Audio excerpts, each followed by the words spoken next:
Welcome in, everyone, to another deep dive. Yeah. Today we have a really fascinating topic in front of us. Yoga. That's right. Yeah, a ton of different sources this time too. We have that practical guide to, essential concepts. Then we have pronouncements from like real yogic and philosophical texts and some insights from that theosophical perspective on the practice and philosophy of yoga. Yeah, it's going to be an interesting one.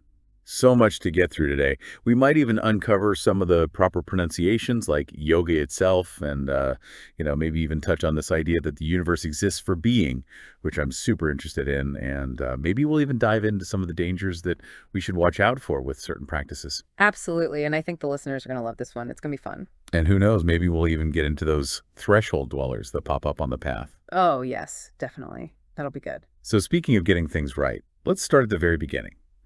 How many of us out there have been mispronouncing yoga this whole time? Oh, probably a lot of people, to be honest. Even me sometimes. But according to our guide, it's actually pronounced with like a fast ga sound at the end. Huh, interesting. So the G is almost silent. Yeah, almost silent. Yeah. It's a subtle difference. But hey, those nuances are super important in yoga. It's like paying attention to the small details shows respect for the tradition, Yeah. and it deepens our understanding. For sure. It's like every little thing has a deeper meaning waiting to be unlocked. Okay, so let's move on to something that really blew my mind when I was looking through these sources. This whole idea that the universe exists for being, to manifest and express itself. Right. It's deep stuff. It really makes you think about things differently. Like what is our place in all of this? Yeah, instead of getting caught up in material possessions and all that, maybe we should be appreciating nature as like an expression of the divine. Totally. One of the texts even calls nature the stage for the dance of consciousness. Isn't that beautiful? Whoa, that's a powerful image. So where does yoga actually fit into all of this? Well, think of yoga as like the set of tools that helps being express itself more fully. Our sources break it down into those 8 traditional limbs. And it's not just about, the poses that everyone's familiar with.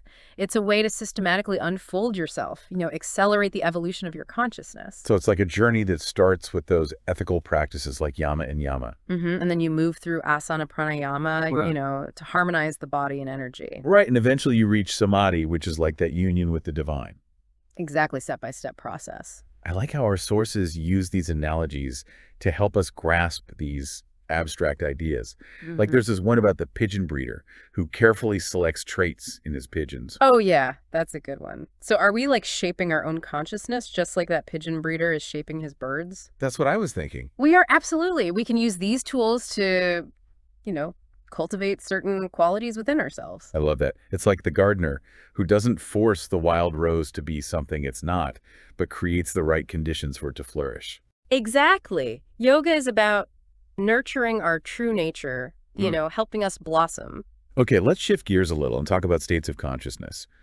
I think a lot of us kind of go through life without really paying attention to how our awareness is changing all the time. Totally. We're on autopilot most of the time. So how can we become more aware of these different states? Well, our sources explain the 4 states within the waking state, Jagrut, using the example of reading a book. Imagine, just being aware that the book is there. Then you move to recognizing the title. Then you might comprehend the words and then finally get completely absorbed in the story. Each step is like a deeper level of engagement. Wow, so there are levels of awareness within awareness. That's wild. It is. And then you have samadhi, which is that deep absorption of consciousness. Have you ever experienced that? I think so, but I wonder if everyone experiences it the same way. That's a good question, actually. The intensity and depth of samadhi really depends on the person's starting point and their level of awareness. It's unique for everyone. So it's not like a one-size-fits-all kind of thing. Definitely not. And that's why having a guide or a teacher is so important on this journey. Which reminds me of another key text we have here, the Bhagavad Gita. It's about this guy Arjuna and his charioteer Krishna, who just happens to be a divine guide. Right, and that whole battlefield setting is super symbolic of our own internal battles. Yeah, totally.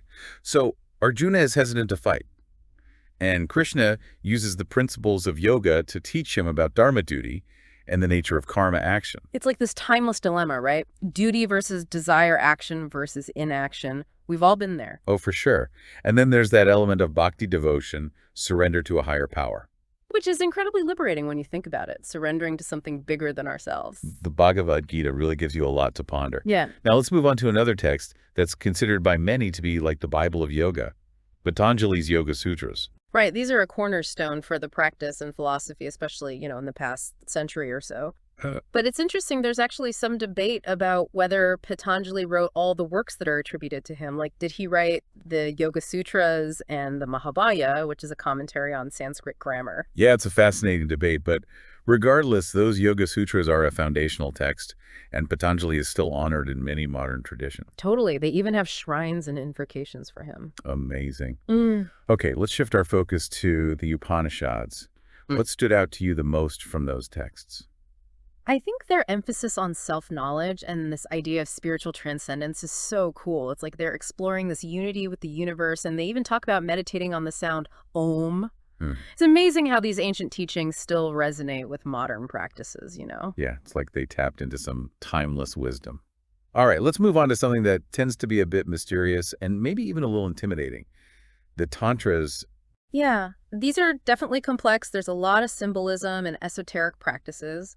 It's important to know that there can be some real dangers if they're not practiced properly, especially without a qualified teacher. It sounds like this is a path that requires a strong foundation in yoga and a deep understanding of yourself, not something to just mess around with. Definitely, yoga emphasizes that gradual progression. It's about respecting your limits, and there are no shortcuts to real transformation. It's a journey, not a sprint. Exactly. Speaking of journeys, let's talk about that incredible mind-body connection that yoga cultivates. Our theosophical sources kind of take it a step further, describing the human constitution as having all these different bodies and principles. It adds another layer of depth to our understanding of what it means to be human, doesn't it? And explains why yoga addresses not only our physical well-being, but also, our mental and emotional states. So it's like yoga works on every level of our being, promoting transformation on a much deeper scale. Exactly. It's holistic. Okay, let's dive into the power of the mind. One of my favorite quotes from Patanjali is, "Yoga is the inhibition of the functions of the mind." It's powerful, but also kind of confusing. How can we actually stop our minds from doing their thing? That's the tricky part, right? The key is to really understand what he meant by mind. It's not about switching it off completely. Our sources break down the mind into three properties: cognition, desire, and activity. And yoga really focuses on that first one, cognition. So instead of trying to eliminate thoughts, we're actually choosing which thoughts we cultivate. Exactly. It's about mastering your mind instead of letting it master you. Like being the observer of your thoughts without getting swept away by them. Precisely. That's the goal. This reminds me of another concept that we found in our sources, the dweller on the threshold. Can you explain what that is? Yeah, so think of the dweller as like a symbol for our shadow side, those parts of ourselves that we try to ignore or suppress. But ironically, these aspects tend to surface on the spiritual path. Oh, wow. So it's like a test. What kinds of forms do these dwellers take? They can be anything, really. Old thought patterns, past traumas, even those excess virtues that turn into temptations. Anything that hinders our growth can become a dweller. Wow, that sounds pretty intense. Hmm. How do we face these shadow aspects? It takes a lot of courage and self-awareness. The key is to acknowledge these parts of ourselves without judgment and try to integrate them into a more whole and balanced being. So it's about confronting our fears and embracing who we truly are. Exactly. Facing the dweller is essential for real growth. We can't just pretend it's not there. Nope. It'll keep coming back until we deal with it. Now, this might sound a bit paradoxical. Yoga emphasizes detachment, vairagya, but also highlights the importance of love. How do those two ideas work together? That's a great question, and it really gets to the heart of yoga. So detachment isn't about suppressing your emotions or isolating yourself from the world. It's more about understanding that everything is impermanent. Objects, experiences, even relationships. So we're not cutting ourselves off from the world, but we're cultivating this inner freedom from attachments. Right. And that freedom actually allows us to experience love more fully. Without clinging to things out of fear or insecurity. Exactly. True detachment frees us to love without the need to possess or control. It's about recognizing that love is the essence of the self, the force that connects us all. I love that perspective. Okay, one last concept for this part of our deep dive. Desire? Isn't desire considered a bad thing in yoga? Desire.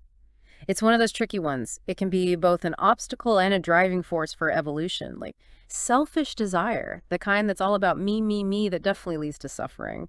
but noble desire, the yearning for something greater, truth, beauty, that can actually propel us towards spiritual growth. So it's about recognizing the difference between those two types of desire Yeah. and choosing to cultivate the one that leads to growth. Precisely. Yeah. And one of our sources actually uses this thought-provoking analogy. God is mocking us with toys. Wait, what? What does that even mean? We'll have to unpack that one in the next part of our deep dive. Now I'm really intrigued. Stay tuned because we'll be right back to explore that and continue our journey into the world of yoga.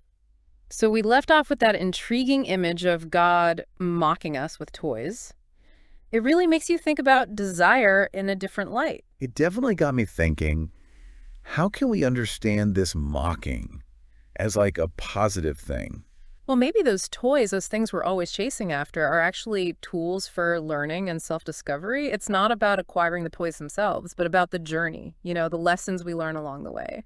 So we get so caught up in wanting those toys that we miss the whole point. Exactly. It's And like those moments when we don't get what we want, those can actually be really powerful opportunities for growth. They make us stop and ask ourselves, why do I want this? What am I really looking for? So maybe this mocking is a way of nudging us toward a deeper understanding of ourselves and our true desires. Right. It reminds us that the material world is ultimately fleeting. The real treasures are the insights and wisdom we gain along the way. The transformation that happens within. Those toys are just props in the grand play of consciousness. The real goal is to evolve and become who we're meant to be. Exactly. And part of that evolution involves confronting our shadow side, those dwellers on the threshold we were talking about earlier. And remember, those dwellers can even manifest as excess virtues. Wait, so our virtues can actually be detrimental. How is that possible? Well, let's say you're super generous to the point where you're always giving and giving until you have nothing left for yourself. That kind of imbalance can actually hinder your growth. So it's all about finding that balance even with our virtues. Absolutely. Yoga is about harmony and integration, understanding that every part of ourselves plays a role in our evolution, even the parts we might judge negatively. We need to embrace the totality of who we are, shadow and light. Beautifully said. And that includes embracing the totality of our minds. Remember Patanjali's quote, "Yoga is the inhibition of the functions of the mind." Our sources remind us that the mind has those three main properties. Cognition, desire, and activity. And yoga emphasizes cognition. Right, but it's not about suppressing thoughts or emotions. It's about developing a clear and focused mind. Our sources use a triangle analogy to illustrate the three aspects of the mind. Manas, the concrete mind, buddhi, the discerning intellect, and ahankara, the ego, or sense of I. And that triangle really highlights the interconnectedness of those aspects. It's like a whole ecosystem, Yeah. When one part is out of balance, it affects the whole system. So yoga is all about harmonizing those different aspects of the mind. Exactly. And that takes discipline. Our sources talk about abhyasa, constant practice, and viraja, detachment. We were discussing detachment earlier, but how does constant practice help us to inhibit the functions of the mind? Imagine the mind is like a muscle. The more you work it out, the stronger it becomes. So consistent practice, whether it's asana pranayama or meditation, it builds that mental discipline and focus. We're training our minds to be more still and present. Precisely. And that stillness, that presence, it allows us to connect with a deeper level of awareness, to experience the true self beyond all the mental fluctuations. So we're clearing away the mental clutter to see more clearly. Exactly. And that clarity is crucial for navigating the challenges on the spiritual path. Those encounters with the dweller on the threshold. When those shadow aspects emerge, we need to be able to observe them without getting swept away by them. Our sources mention the importance of seclusion for strengthening the mind and developing self-control. Does that mean we need to become hermits? Not necessarily. It's more about creating space for introspection, minimizing those external distractions so we can really connect with our inner world. So not physical isolation, but mental and emotional withdrawal. Yes. Choosing to step away from the constant stimulation of the external world and cultivate that inner stillness. I think that's so important, especially in our modern world. We're bombarded with information and stimulation all the time. It's no wonder our minds are so restless. Even just a few minutes each day of quiet time can make a huge difference. Sitting in silence, observing your breath, just being present. Creating a sanctuary within ourselves. Exactly. And that sanctuary becomes a source of strength and stability, a refuge from life's storms. There's something else mentioned in our sources that I wanted to ask you about. Cities. Oh, yes. The superpowers that people sometimes associate with advanced yogic practices, things like levitation or clairvoyance. Yeah. Our sources talk about this exaggerated fear surrounding cities. Why do you think that is? I think it's understandable. Those abilities can be pretty tempting, but the danger is that they can distract us from the true goal of yoga, which is liberation. So it's not about acquiring supernatural powers, but about something much deeper. Exactly. Cities are considered a byproduct of spiritual progress, not the goal itself. They can actually become obstacles if a yogi becomes attached to them or uses them for selfish purposes. Like getting sidetracked by shiny objects. The real treasure is the internal transformation, not the ability to do parlor tricks. Precisely. It's about cultivating inner mastery, not outer power. So what should an aspiring yogi prioritize then? Our sources highlight the importance of Shraddha, which is often translated as faith. Faith. What role does that play in yoga? Well, in this context, Shraddha is about that unshakable trust in the path, in the teachings, and in the possibility of liberation.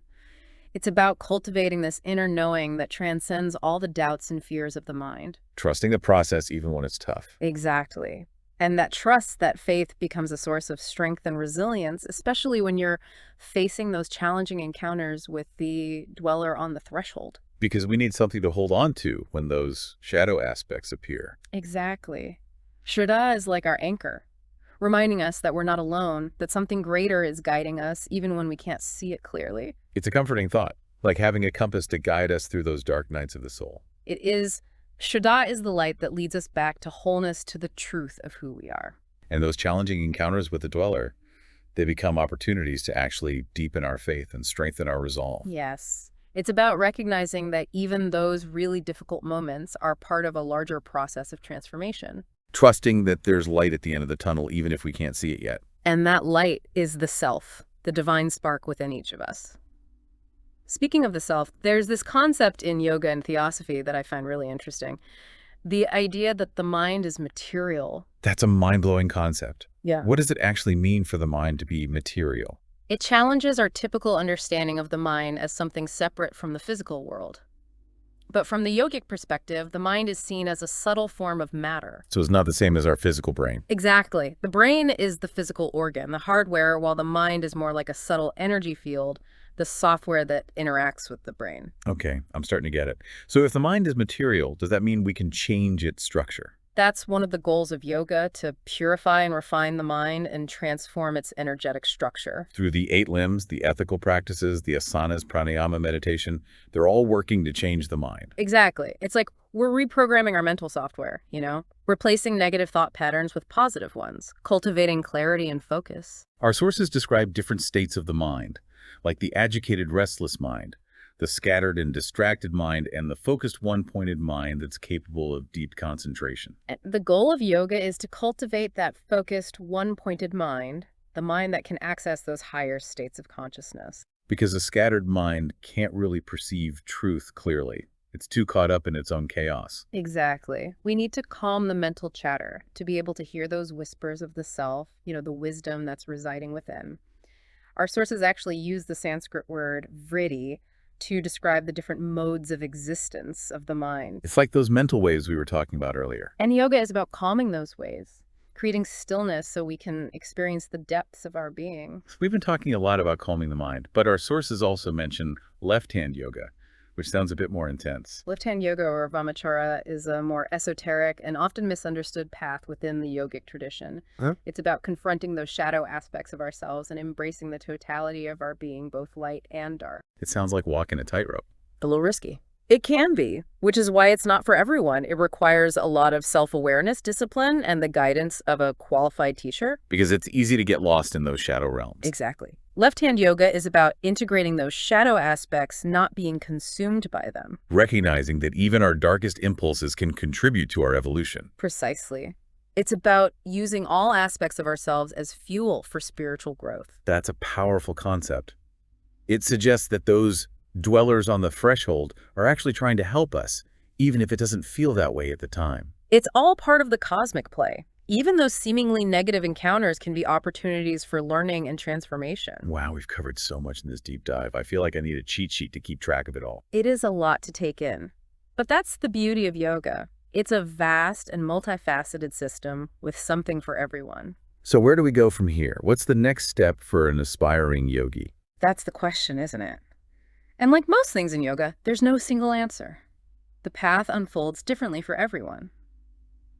But for now, I'll leave you with this thought.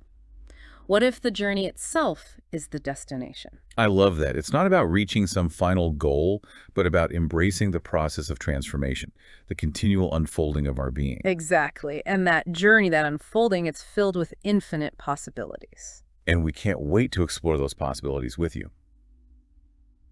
We'll be right back to wrap up this deep dive into the extraordinary world of yoga. Welcome back to the show. I feel like we've covered so much ground already. It's a lot to take in. It is, right? But it's also fascinating. So much to unpack with yoga. Exactly. But how do we actually take all of this and apply it to our lives? Right. It can seem a little overwhelming. It can. Well, Like, where do we even begin? Well, our sources emphasize, that the 8 limbs of yoga provide a framework for bringing these teachings into our daily lives. Oh, that's right. It's like that step-by-step process that we were talking about earlier. Starting with those ethical guidelines, the yamas and niyamas. Then moving through the asanas, pranayama, pratyahara. And then diving into dharana, dhyana, and ultimately samadhi. It's quite a journey. But it's not like reaching some perfect endpoint. It's more about constantly evolving and growing. Yeah, exactly. It's a spiral, We revisit these practices at different points in our lives, and each time we gain a deeper understanding. It's a living practice. Absolutely. Our sources really stress the importance of having a qualified teacher. Why is that so crucial on this path? Well, the path of yoga can get pretty challenging, right? I mean, you're confronting your limitations, you're facing those dwellers on the threshold. A teacher can provide that guidance, support, and accountability that you need. It's like having a Sherpa guiding you through the Himalayas of the mind. I love that analogy.